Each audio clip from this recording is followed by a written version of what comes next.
আমি আমার এই পুরোনো ল্যাপটপ অনেকদিন ইউজ করি না, মাদারবোর্ড প্রায় ডেড, বাট এটার মধ্যে একটা এইচডিডি আছে যেটা এখনো জীবিত। তো আমি এটাকে আজকে কাজে লাগাতে চাই। তো আগে আমি ল্যাপটপ থেকে এইচডিডিটা বের করি। তো এই হচ্ছে আমার পুরোনো ল্যাপটপ, দেখেন সিডি ড্রাইভ আছে, বোঝাই যাচ্ছে কতটা পুরোনো। তো আমি এই পাশ থেকে খুলে ফেলবো।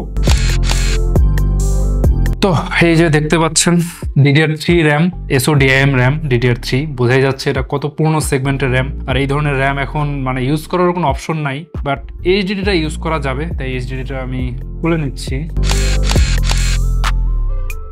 এই যে এইচডিডিটা বের করে নিলাম, ল্যাপটপটাকে সরিয়ে দিই। ওকে, এটার মধ্যে আশেপাশে যে কেসিংটা রয়েছে, কেসিংটা আমার খুলতে হবে। তো এই যে HGST-র 1TB একটা এইচডিডি, তো এটাকে এখন আমি কাজে লাগাবো। তো আমি আমার পুরোনো ল্যাপটপ থেকে 1 টেরাবাইটের 5400 RPM এর এই এইচডিডিটা খুলে নিলাম। তো এই এইচডিডি গুলো আসলে এখন অনেক ওল্ড সেগমেন্টে পরিণত হয়, দেখা যায় অনেকের বাসায় এগুলো ওয়েস্টেজ হিসেবে পড়ে থাকে, কারণ এখনকার নতুন ডিভাইসগুলোতে বেশিরভাগই M.2 স্লট ইউজ করা হচ্ছে এইচডিডি বসানোর জন্য। নিউ জেনারেশনের মাদারবোর্ডগুলোতে এখন আর 2.5 ইঞ্চ এইচডিডি বা SATA কোনো স্লট থাকে না, বাট কিউবিটসের মিনি পিসি গুলোতে কিন্তু আমরা এই অপশনটি রেখেছি। আপনারা চাইলে এই ধরনের 2.5 ইঞ্চ এইচডিডি বা SATA SSD মিনি পিসি গুলোতে ইনসার্ট করে ইউজ করতে পারবেন। অ্যাটলিস্ট এই এইচডিডি গুলোকে আপনি এক্সটার্নাল স্টোরেজ হিসেবে কাজে লাগাতে পারেন। মানে মেইন ওএস ভেতরে যে NVMe SSD আছে সেটাতেই থাকবে, আর এই SSD বা SATA SSD just external storage হিসেবে কাজে লাগবে। আর একটা ডিভাইসে যত বেশি স্টোরেজ থাকবে, কাজ করতে কিন্তু তত বেশি আপনি কমফোর্ট ফিল করবেন। তো যাই হোক, এখন আমি আমার যে পুরোনো ল্যাপটপের এইচডিডি, এটা এখন কিউবিটসের মিনি পিসি লানি R4-এ আমি ইনসার্ট করব। তাহলে শুরু করা যাক। তো প্রথমে মিনি পিসিটাকে খুলে ফেলি। তো যাই হোক, এই যে কভারের পেছনের দিকে দেখতে পাচ্ছেন, এই জায়গাতে হচ্ছে আমরা এই এইচডিডিটা ইনসার্ট করতে পারবো। তো তার আগে যেটা করতে হবে, এই SATAর জন্য একটা কেবল রয়েছে, SATA কেবল, যেটা দিয়ে হচ্ছে আমি এটার সাথে কানেক্ট করব। তো এই কেবলটা কিন্তু আপনি মিনি পিসির সাথেই পাবেন। তো আমরা এটাকে এভাবে লাগিয়ে দিব, এবং এসএসডির পাশে একটা পয়েন্ট রয়েছে, দেখেন এখানে হচ্ছে আমি এই কেবলটি ইনসার্ট করতে পারবো। এন্ড এবার এটাকে আমি এইভাবে রেখে দিব। অ্যান্ড এটাকে ইনস্টল করার জন্য এখানে কিছু স্ক্রু আপনার প্রয়োজন হবে, সেটাও এই মিনি পিসির সাথেই আপনি পাবেন।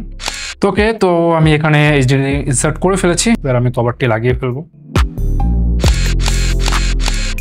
তো ইনসার্ট করা শেষ, এখন আমি এটাকে পাওয়ার অন করে দেখবো। ওকে, এখন তাহলে লানি R4 অন করে ফেলছি। তো এটাতে কিন্তু অলরেডি NVMe 500GB ছিল। তো আমার পুরোনো ল্যাপটপ থেকে আমি এইচডিডি যেটা 1TB খুলেছিলাম, তো এটা তো টোটাল যদি অ্যাড করি তাহলে প্রায় 1.5 টেরা থাকার কথা, 1.5। তো দেখা যাক। তো প্রথমে আমি দিস পিসিতে চলে যাই। আচ্ছা, এখানে দেখেন আমাকে কিন্তু এখানে 1.5 টেরাবাইটই দেখাচ্ছে। Local disk C plus D দুটো মিলিয়ে 500GB। এখানে লোকাল ডিস্ক C 200GBর মধ্যে আমি উইন্ডোজ সেটআপ দিয়েছি। আর এই যে লোকাল ডিস্ক E, এটাই হচ্ছে আমার যে পুরোনো ল্যাপটপ থেকে যেটা এইচডিডি আমি বের করলাম, যেটা ইনসার্ট করলাম, ওইটাই 1 টেরাবাইটের।